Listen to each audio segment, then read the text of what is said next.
Kirikuaasta viimased 2 pühapäeva räägivad tõsistel teemadel ja need pildid ka, mida meie silme ette maalitakse, võivad olla päris hirmutavad. See viimne kohus või kohtumõistmine, et siis ühed, kes saavad talle pulmapeole, kes on valmis, ja teised, kes jäävad maha. Lõpuks, eks ole, nende piltide kaudu tahetakse väljendada tegelikult väljendamatut. Et lõpuks me ju täpselt ei tea, kuidas ja mismoodi. Et kui meie aeg siin otsa saab, et mis siis täpselt edasi. Küll aga tahetakse nende piltide kaudu õpetada meile tarkust tänaseks elamiseks. Ja nimelt see, et aeg on üürike, ajutine. Ajal on algus ja ajal on lõpp. Peaks leidma kuidagi väljendusega meie tegudes, meie eludes, meie otsustes. Eks ole, kui mingit ressurssi on väga vähe, siis me hoolega mõtleme, kuidas me seda kasutame. Milleks me seda kasutame? Kui see on piiratud, me teame, et see saab otsa tule juurde, siis me eriliselt vastutustundlikud olema selle kasutamisel. Ja nii selline ajalikkuse mõte, mis eriliselt kirikuaasta lõpus meie ette asetatakse, kutsub meid kasutama oma aega arukalt ja mõistlikult. Mismoodi me seda siis võiksime teha? Täna loetud teine Peetruse kiri osutab nii tähendusrikkalt esmalt 90. psalmile, mida me koos ka siin psalmipalvena laulsime, mis tuletas meelde, et 1000 aastat Jumala ees on nagu eilne päev, kui see on möödunud ja nagu vahikord öösel. Ja teisalt ütleb see sama Peetruse teine kiri, Jumal on teie vastu pikameelne.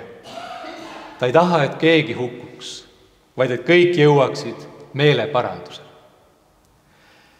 Ehk et ühtepidi aeg on üürik, eks ole, ja meie aja mõiste ei kattu päris selle tegelikkusega, mis valitseb teisel pool, Jumala juures.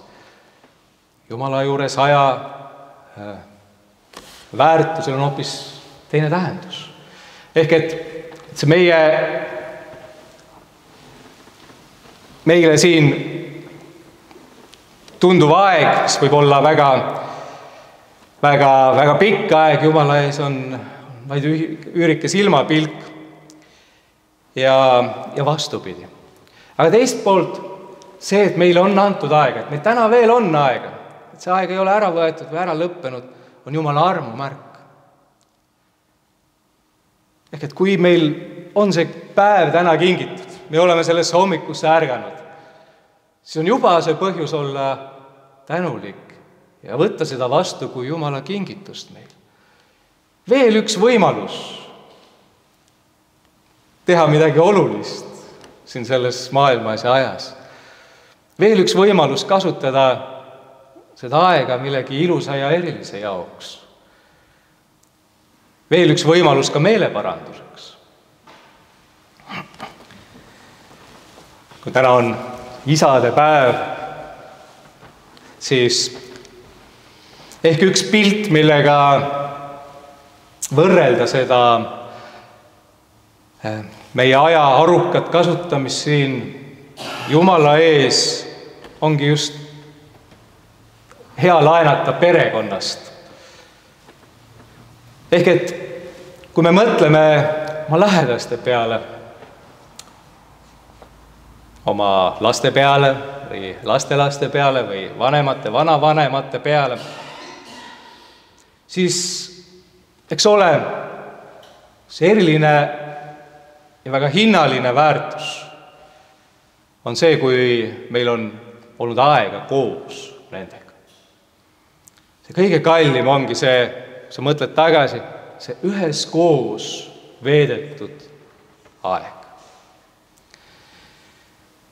Laste pealt, laste kasvades tihtipeale näed, kuidas aeg lähebki kiiresti. Alles see kõik oli kuidagi alguses ja kõik oli justkui ees ja nüüd vaatad, et nii suured juba.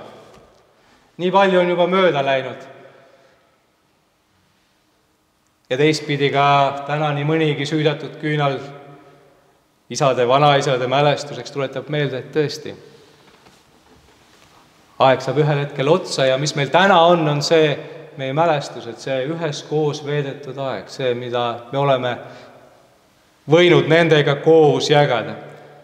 See on hindamatu väärtusega.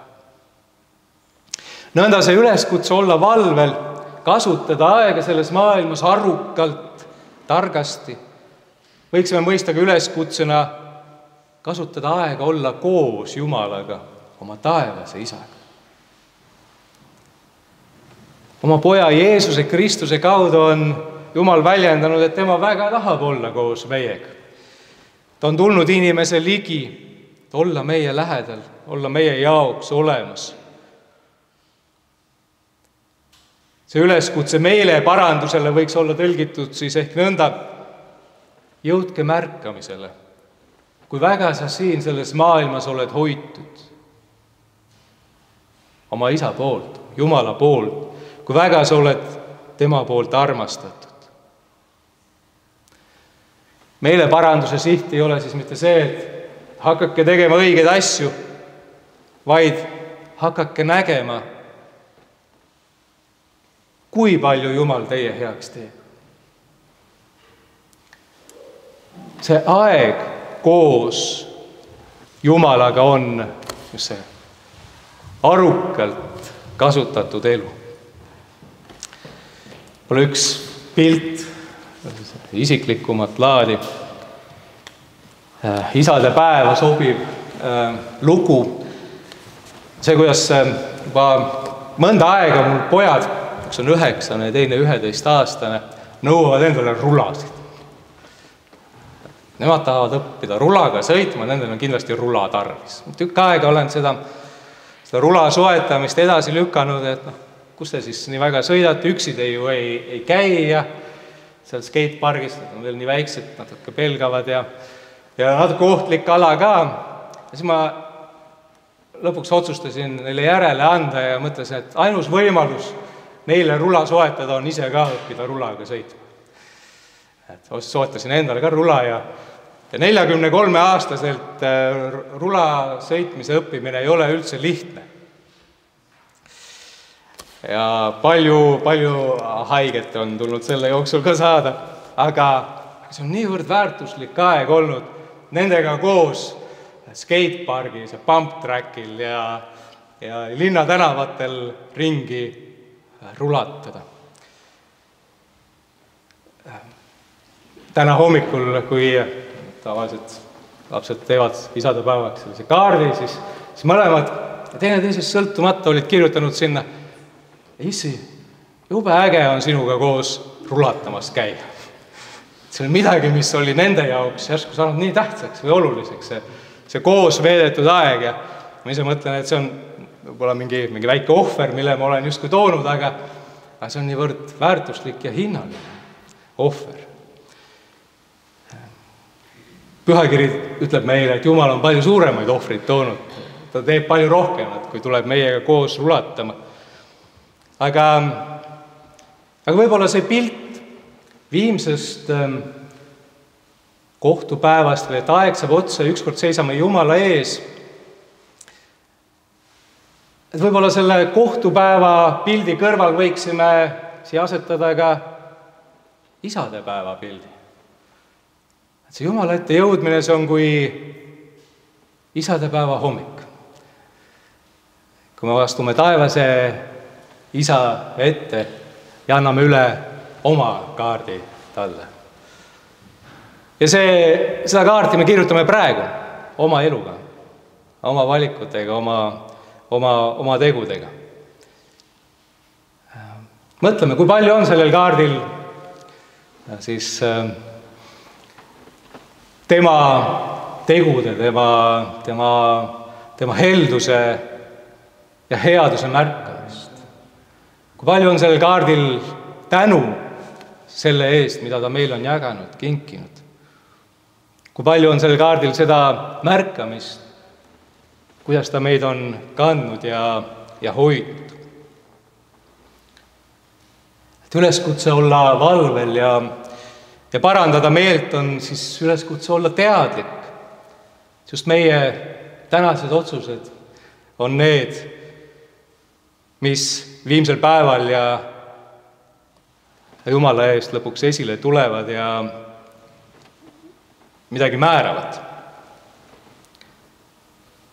Märgata Jumalat täna oma elus, seda väärtustada, et ta on siin kohal, võtta see vastu, tänu meeles, tähendab olla temaga ka sealses elus. See tähendab midagi nii mõõtmatult suurt, et me ei oska seda täna kirjeldada, aga me võime teada, et need tänased helduse, õnnistuse ja armu hetked, mida me võime kogeda ka oma perekonna kaudu, on eelmaitse sellest, mida tema tahab ükskord meile jagada siis, kui meie aeg on otsa saanud. Kasutada aega targalt tähendab olla juba täna, võtta vastu seda aega kui kingitust, valmistada ennast tulevaks kohtumiseks oma taeva isaga. Aamen.